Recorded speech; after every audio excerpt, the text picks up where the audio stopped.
कितनी विशाल विशाल भुजाएं हैं, पूरा ब्रह्मांड उनकी भुजाओं में है। पूरे ब्रह्मांड को उन्होंने अपनी भुजाओं में समेट रखा है। आपसे मेरी प्रार्थना है कि उनकी भुजाओं की शक्ति के बारे में टिप्पणी करने की कोई आवश्यकता नहीं है। अरे आपकी भुजा मैं जानती हूं कितनी ताकतवर है। श्री राम की भुजाएं छोड़िए, उनके छोटे भाई की भुजा में कितनी ताकत है, पहले यही समझ लो कितनी ताकत है। मंदोदरी बोली, रामानुज लघु रेख खिंचाई,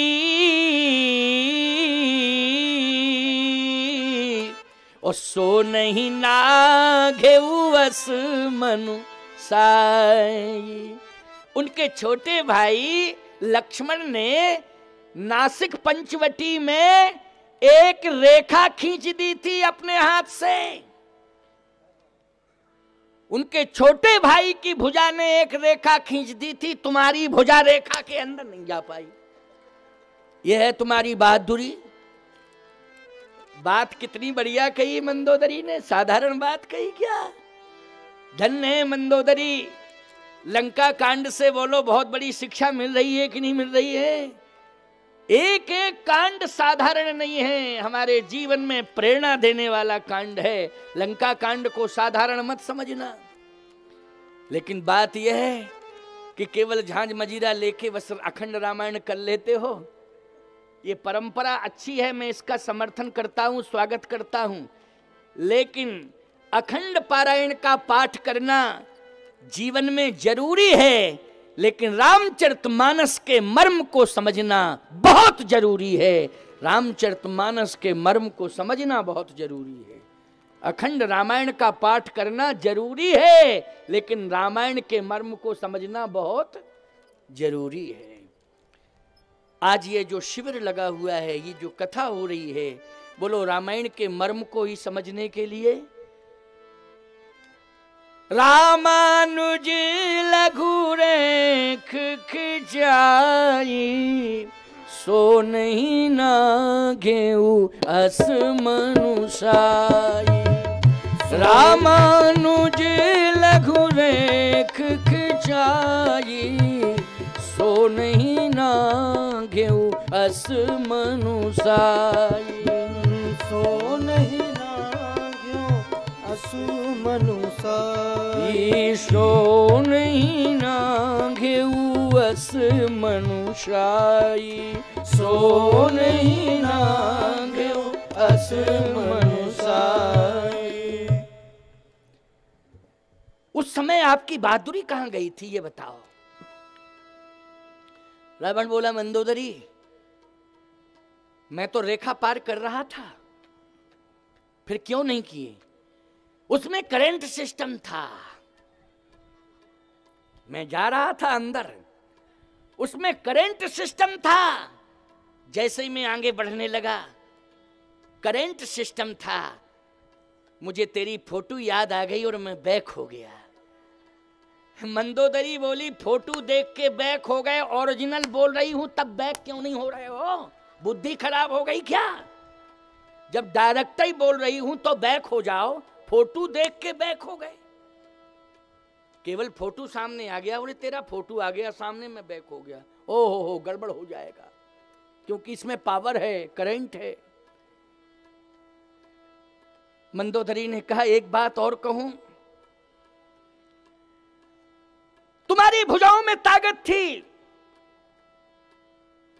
तो जनक जी ने, सीता जी के पिता जनक ने धनुष भंग की घोषणा की थी कि जो शंकर के प्रचंड धनुष का खंडन करेगा, मैं अपनी बेटी का विवाह उसी के साथ कर दूंगा। और तुम्हारी भुजाओं में अगर ताकत थी तो गए तो थे जनकपुर में, धनुष क्यों नहीं तोड़ दिया। और धनुष तोड़ देते, चैलेंज से सीता जी को लाते।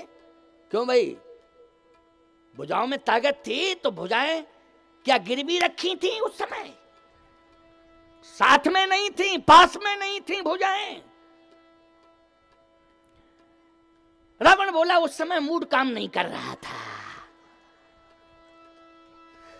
देखो भाई, है ना, मूड काम नहीं कर रहा था। मंदोदरी ने कहा चोरी करने में मूड काम कर गया है, चोरी करने में मूड काम करता है, धनुष तोड़ने में मूड काम नहीं किया। संभल जाओ, सुधर जाओ, मेरे सुझाव को मान लो। अंत में अभिमानी रावण बोल पड़ा, निज भुज बल में बैर बढ़ावा। यह अभिमान बोल रहा है रावण का। निज भुज बल में बैर बढ़ावा, ओ दई हो उतर जुर पुचढ़ियावा। मेरी भुजाएं युद्ध करेंगी और राम के जितने भी सहयोगी होंगे इस लंका के सम्रांगण में मेरी भुजाएं उन सभी को न्यस्त नाबूद कर देंगी। मंदोदरी ने कहा आज के बाद उस बात नहीं करूंगी, अब आज के बाद बात नहीं करूंगी, बोलना मेरा व्यर्थ है, उचित नहीं है। क्यों? विनाश काले विपरीत बुद्धि। जिसका विनाश का समय आ जाता है उसकी बुद्धि विपरीत हो जाती है। इसलिए मैं समझ गई हूं कि लंका के विनाश का समय आ गया, लंका के विनाश का समय आ गया। अब लंका कांड होके ही रहेगा, अब लंका कांड रुकने वाला नहीं है।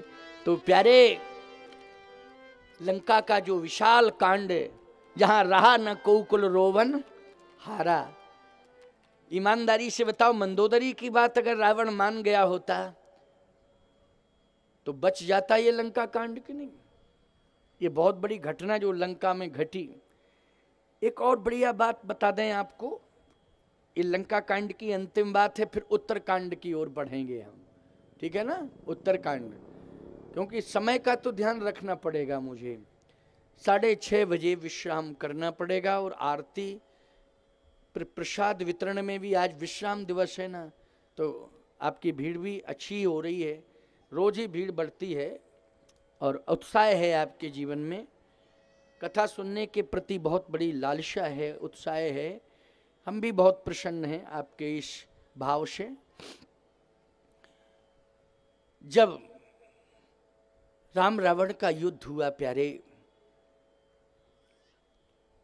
उस युद्ध में विभीषण जी ने जब मृत्यु का रहस्य बताया भगवान राम को, नाभ कुंड पीयूष वश याके नाथ जियत रावण बल ताके।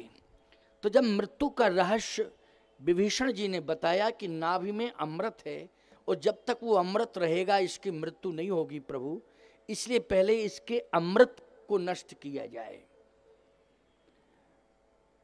इसका मतलब है कि इस मृत्यु के रहस्य को बताने वाला विभीषण है। भगवान ने 31वां बाण छोड़ा, वही अमृत कुंड को नष्ट करता है।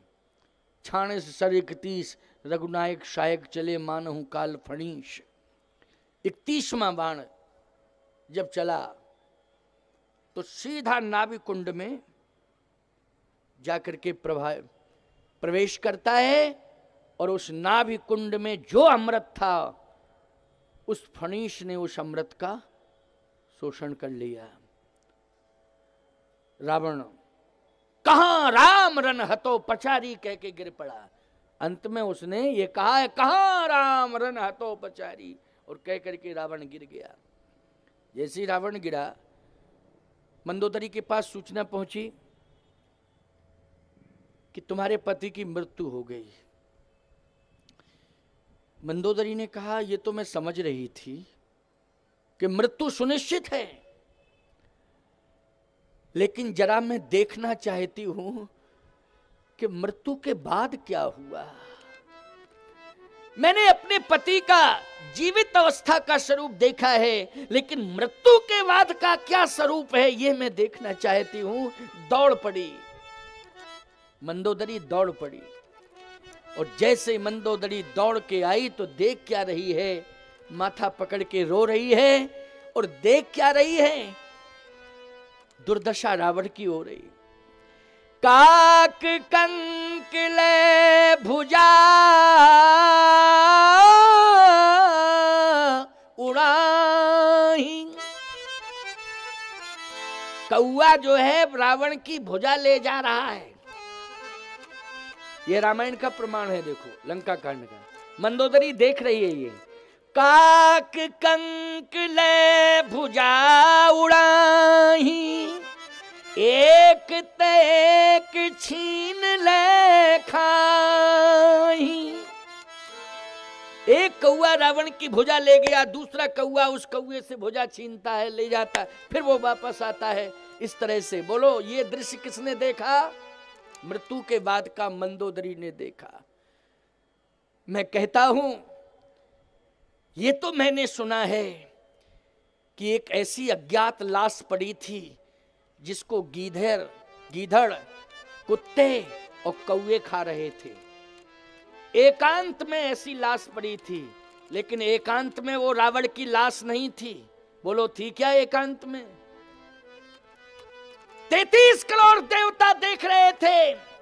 रामादल में जितने वानर भालू थे वो सब देख रहे थे। स्वयं रावण का छोटा भाई विभीषण खड़ा हुआ था और थोड़ी ही देर में मंदोदरी आ गई। बोलो एकांत कहोगे इसे? नहीं नहीं, एकांत नहीं। सबकी आंखों के सामने वो दृश्य था और कोई कौए को रोकने की हिम्मत नहीं जुटा पा रहा था। अगर कोई कौओं को रोक रहा होता, अब बताओ भैया, ऐसा बलवान जिसके चलने से पृथ्वी कांपती थी, लेकिन उसकी भुजाओं को कौए ले जा रहे, उन कौओं को कोई रोक नहीं पा रहा। उन कौओं को कोई रोक ही नहीं पा रहा है। बोलो रोक पा रहा है क्या? बताओ जरा, कोई नहीं रोक पा रहा। ये दुर्दशा, ये विडंबना अन्यायी की मृत्यु के बाद की है। मंदोदरी ने रावण की लाश पर माथा पटक दिया और कहा, मैंने पहले ही कहा था कि मेरी बात मान जाओ। मेरी बात नहीं मानी, ये दशा हुई। राम विमुख अस हाल तुम्हारा, और रहा न को कूल रोवनिहारा, रहा न को कूल रोवनिहारा। कोई कुल में रोने वाला नहीं रहा।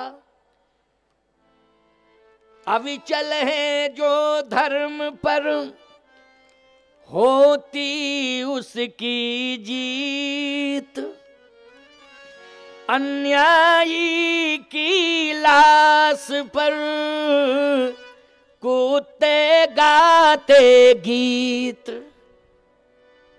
काक कंक ले भुजा उड़ाही, ओ एक तेक छीन ले खाही। प्यारे, लंका कांड आपको प्रेरणा देता है कि हमें ना तो धन का अभिमान करना चाहिए, ना बल का अभिमान करना चाहिए, ना बुद्धि का अभिमान करना चाहिए। हमारा स्वाभिमान बरकरार रहे और हमें भगवान मिल जाएं, बस यही दो की आशा करो। मेरा स्वाभिमान बरकरार रहे। अभिमान करना गलत है, लेकिन स्वाभिमान हमारा सुरक्षित होना चाहिए। स्वाभिमान हमारा सुरक्षित रहे और हमें भगवान मिल जाएं। हमें बल और धन का अभिमान नहीं करना चाहिए, इससे दूर रहना चाहिए। अंत में परिणति क्या हुई अभिमान की, वो लंका कांड ने बता दिया। बोलो बता दिया कि नहीं?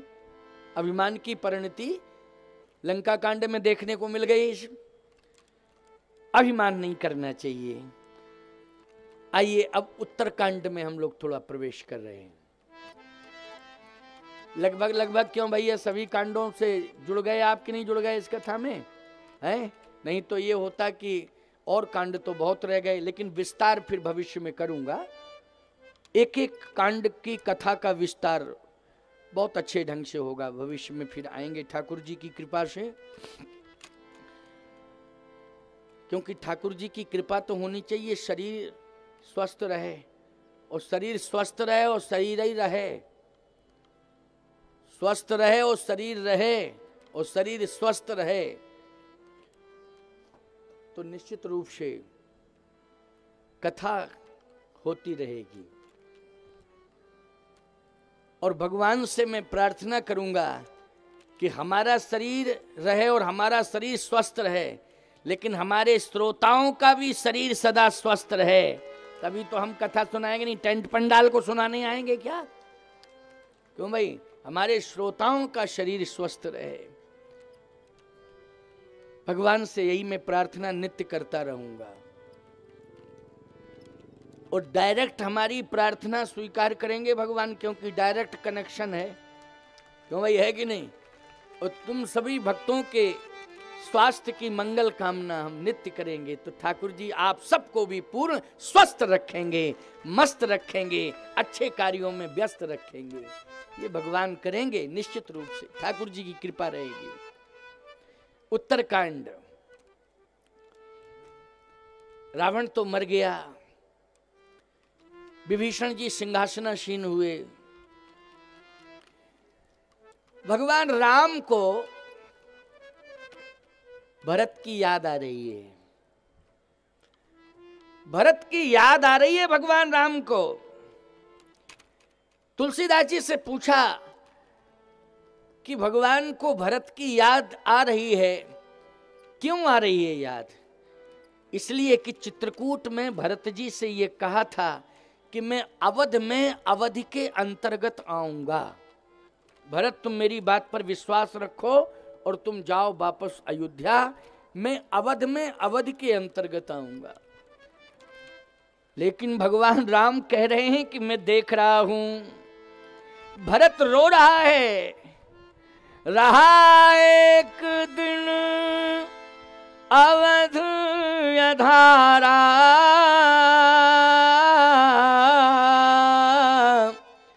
समझत मन दुख भयउ अपारा, कारण कवन नाथ नहीं आयु, जान कुटिल की धोमोए बिसरायु, कपटी कुटिल मोहे प्रभु चीन्हा, ताते नाथ संग नहीं लीना। मैं कपटी हूं, कुटिली हूं, अधम हूं। उस अधम को चित्रकूट से वापस कर दिया। लक्ष्मण, तुम्हारे जैसा भाग्यवान दूसरा कोई है नहीं, तुम्हारे जैसा बड़भागी कोई दूसरा नहीं। आहे धन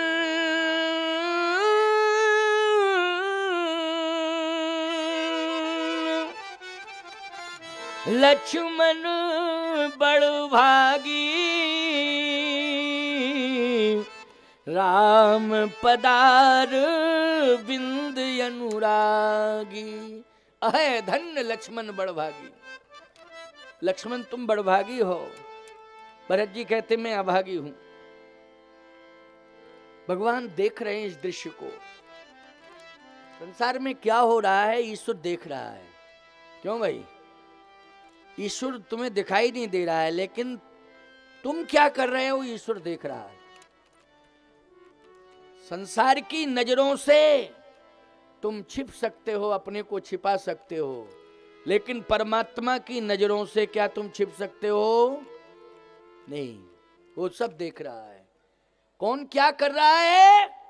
ईश्वर सब देख रहा है, लेकिन इतना गंभीर है कि वो बोल नहीं रहा है तुमसे। वो गंभीर है। वो कहता है कि अभी तुम अपने मन का काम करो, जब मेरी अदालत में आओगे तब पाई पाई से हिसाब लूंगा। समझ गए हो कि नहीं? वो गंभीर है, समुद्र से भी ज्यादा गंभीर है। समुद्र में कितनी गहराई है इसका भी मापदंड नहीं है कोई, लेकिन शायद कोई समुद्र की गहराई को माप सकता है, लेकिन परमात्मा कितना गंभीर है इस मापदंड को कोई लेकर के नहीं जा सकता ईश्वर के पास, ना उसकी गंभीरता की गहराई को माप सकता है। ईश्वर कितना गहरा है, गंभीर है, कितना गंभीर है। आज भरत जी को देख लिया, भरत तो बेचैन हो रहा है। भगवान भी यहां आंखों में आंसू भर के कहने लगे। तुलसीदास जी ने लिखा, बीते अवध जाऊं जो तुझियत न पावहु वीर, सुमिरत अनुज प्रीति प्रभु, पुनि पुनि पुलक शरीर, पुनि पुनि पुलक शरीर। राम जी कह रहे हैं कि यदि अवध में, अवध के उपरांत पहुंचूंगा तो अपने भरत भाई को जीवित नहीं पाऊंगा। अब क्या करूं? सोच ही रहे थे, तब तक हनुमान जी आ गए।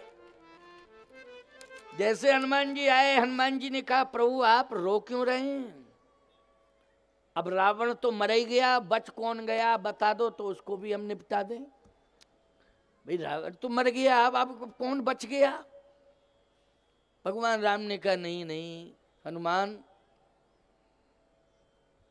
रावण मर गया है। रावण के कर्मों ने उसे मार दिया। किसने मार दिया? कर्मों ने। लेकिन अगर रावण मर गया, लंका में, अयोध्या में मेरा भाई भरत मर गया, तो फिर क्या तुलना होगी? कि देखो परिणाम सामने आ गया कि रावण को मारा, उधर भाई मर गया। ये बदनामी किसके हाथ में लगेगी बोलो? हनुमान जी ने कहा, मेरी समझ में एक बात नहीं आ रही है कि काल हिम्मत कैसे जुटा रहा है कि भरत जी को मारने के लिए जा रहा है। हे प्रभु, लक्ष्मण के ऊपर भी प्राणघातक हमला हुआ था, इसी लंका में हुआ था। आपने भी ये कह दिया था कि जय हो अवध कवन मोहि लाही, नारी हेतु प्रिय बंधु गमाई। आपने ये कहा था, उदास हो गए थे आप, लेकिन मैंने आपको सांत्वना दी थी, और केवल सांत्वना ही नहीं दी थी। सुखैन वैद्य ने जो उपाय बताया था, जिस औषधि के बारे में मैं समय से वो औषधि लाया था, वो संजीवनी लाया था, और लक्ष्मण जी को जीवंत मिला था कि नहीं? आप मेरे ऊपर विश्वास करें, कोई वैद्य ऐसा बता दो जिसको लेके हम पहुंच जाएं, और वो वैद्य औषधि बता दे जिस औषधि से भरत के प्राण रक्षा हो। आप बताइए। तो भगवान राम ने कहा, यही तो मुश्किल है। लक्ष्मण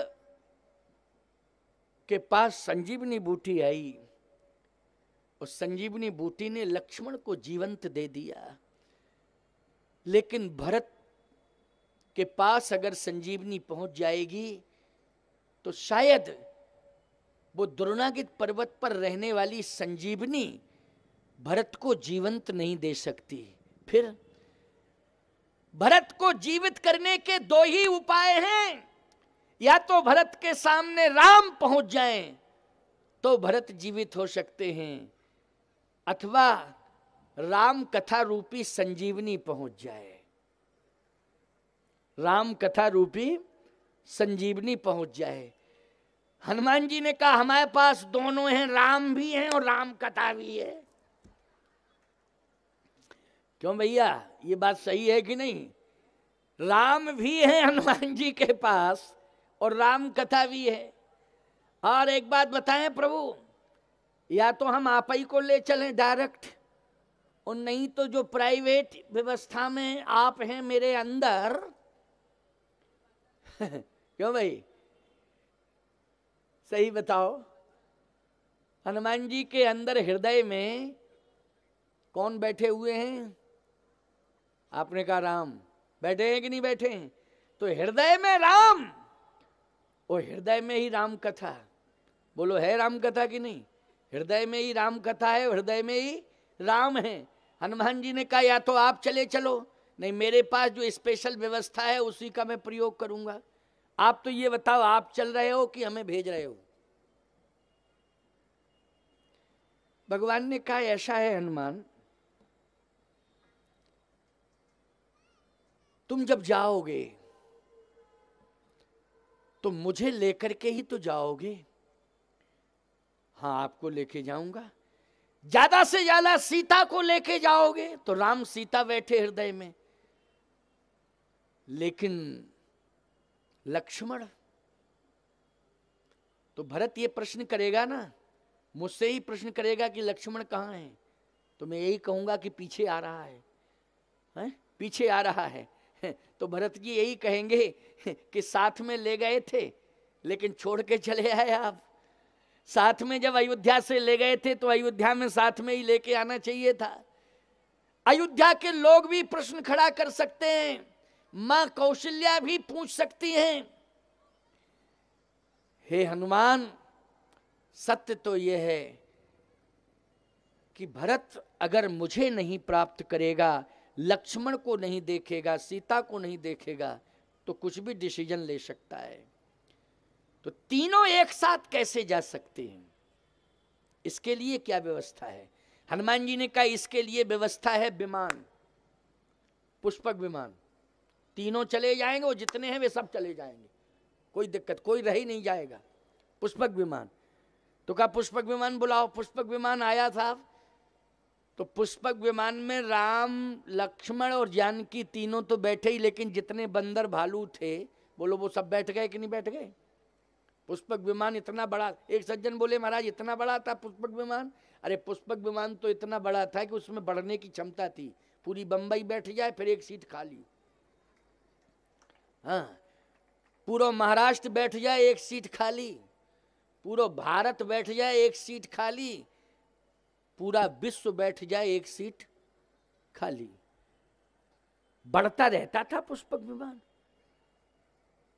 क्यों? एक सज्जन बोले महाराज इतना क्षेत्रफल कैसे? हमने कहा जब रहने वाले लोग अंदर जा रहे हैं तो जगह खाली हो गई पीछे। क्यों भाई?